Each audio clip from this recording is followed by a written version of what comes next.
पहला घड़ियों पहला सर्वप्रथम उठने के बाद धरती माता को प्रणाम करने के बाद आज एक बात कहने जा रही हूँ। नमस्कार।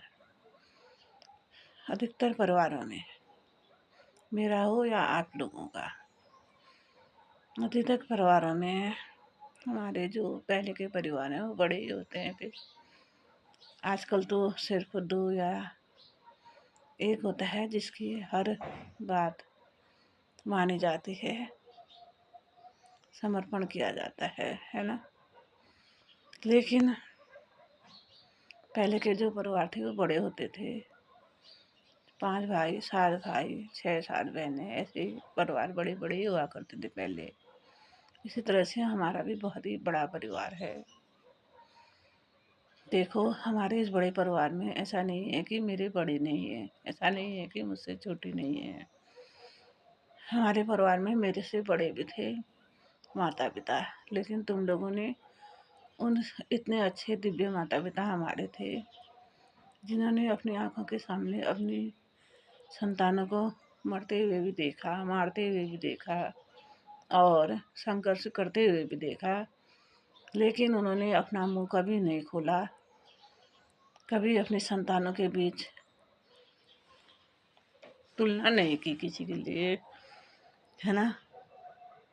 और उसी माँ बाप की तुम संतानें जब अपनी संतानों को जन्म दे चुके हो तो उन संतानों को जो तुम हो ना, अच्छे संस्कार नहीं दे रहे हो, अच्छे विचार भी नहीं दे पा रहे हो और अच्छी बातें भी उन बच्चों के कान में नहीं डाल रहे हो। तुम अपने बच्चे से ये कहते हो कि हम इस परिवार के बड़े थे, हमारे लिए कुछ नहीं किया गया। अगर आपकी पढ़ने में रुचि नहीं थी तो वो माँ बाप क्या करते? कुछ भी नहीं, है ना। नहीं तो हमको पढ़ाया, तुम्हें क्यों नहीं पढ़ाते भाई?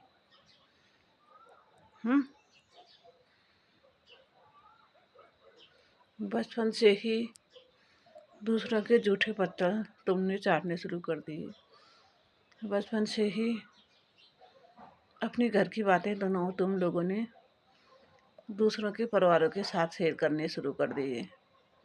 ऐसे में ना तुमने अपने जन्म देने वाले माता पिताओं की लाज रख सकी, ना ही तुम लोग जब बड़े हो गए अपनी जिम्मेदारी उठा पाए।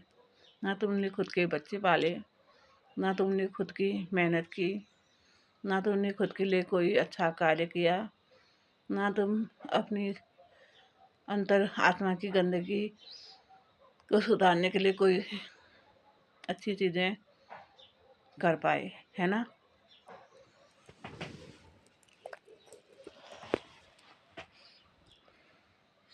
आप अपने स्वास्थ्य के लिए इतनी मेहनत कर रहे हो, इतनी ही मेहनत तुम अपने उन दिव्य माता पिता जो तुम्हारे इतने संस्कारी माता पिता थे कि उनकी औलादों को उनकी आंखों के सामने ही डांटा जा रहा था, मारा जा रहा था, फिर भी उन माँ बापों ने मुँह नहीं खोला। क्यों? उनकी संतानें पैदा होते ही दूसरों के बोझ के तले दब गए, फिर भी वो माँ बाप कुछ नहीं बोले। क्यों नहीं बोले होंगे? कोई कारण रहा होगा ना। माँ बाप उम्र के साथ साथ अपने बच्चों का मुंह ताकने लग जाती है कि मेरी कौन सी ऐसी संतान है जो मेरे इस परिवार का उद्धार कर सके। हमारे माता पिता बहुत ही दुखी थे, बताया तुम लोगों को। क्यों दुखी थे वो? इसलिए थे कि कोई एक लड़का होता तो वो इस परिवार को मजबूत करता। लड़कियां होने के कारण तुम्हारे माता पिता कमज़ोर जब थे तो तुमको चाहिए था कि हर हाल पर लड़कों की तरह अपने माता पिता की रक्षा करनी थी।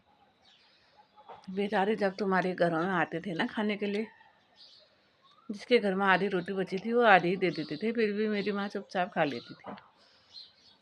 जितना भी तुम्हारे बच्चों का और तुम्हारे पतियों के खाने के बाद जो बच जाता था उसमें उन माता पिताओं ने अपने दिन काट दिए थे। और फिर रही बड़ी वाली बहन, उसकी उम्र नहीं थी अपनी शान करने के लिए, अपने शौक पूरे करती है, अपनी शान पूरी करती है, क्योंकि वो वक्त से पहले कमाने लग गई थी वो। तुमसे छोटी थी तो और तुमसे पहले ही कमाना उसने शुरू कर दिया था। भले छोटी सी मशीन में ही कमाए, बिनाई में ही कमाए, पर कमाए ज़रूर थे, है ना।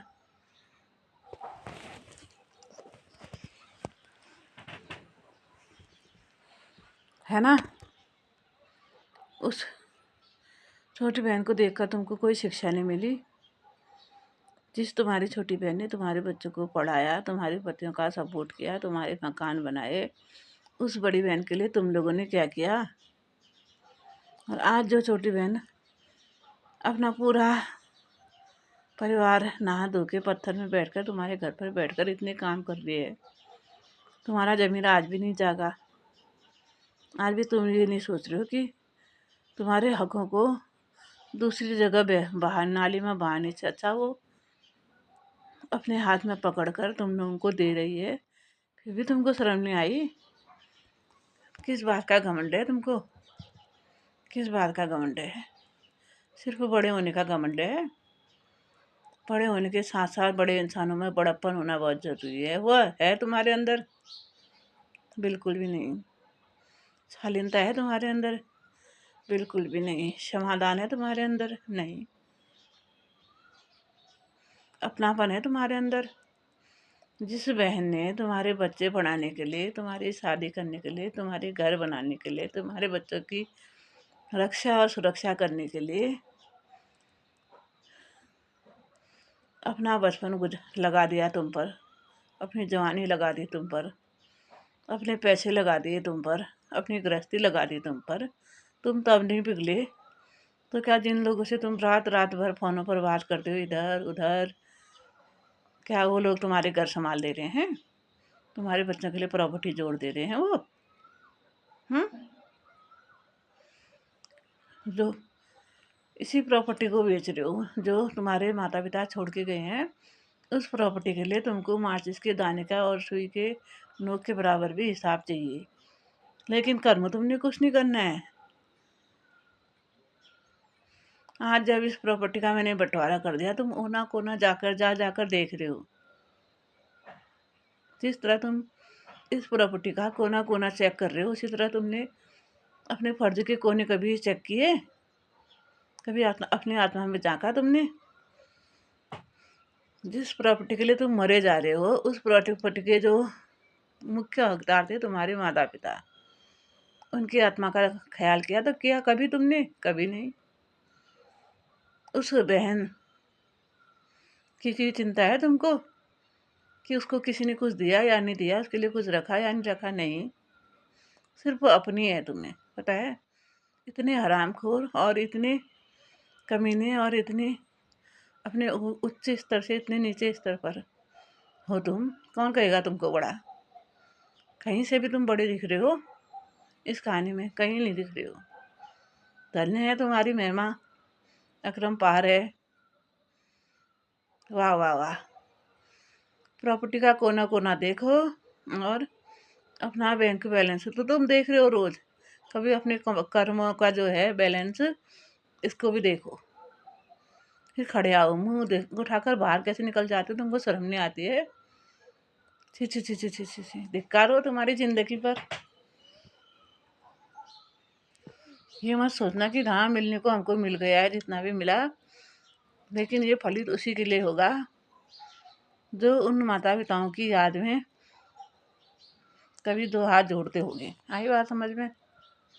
धन्यवाद धन्यवाद धन्यवाद। तुमको कितना ही कुछ भी कहो, तुम कमीने थे, कमीने हो और कमीने ही रहोगे। धन्यवाद धन्यवाद धन्यवाद।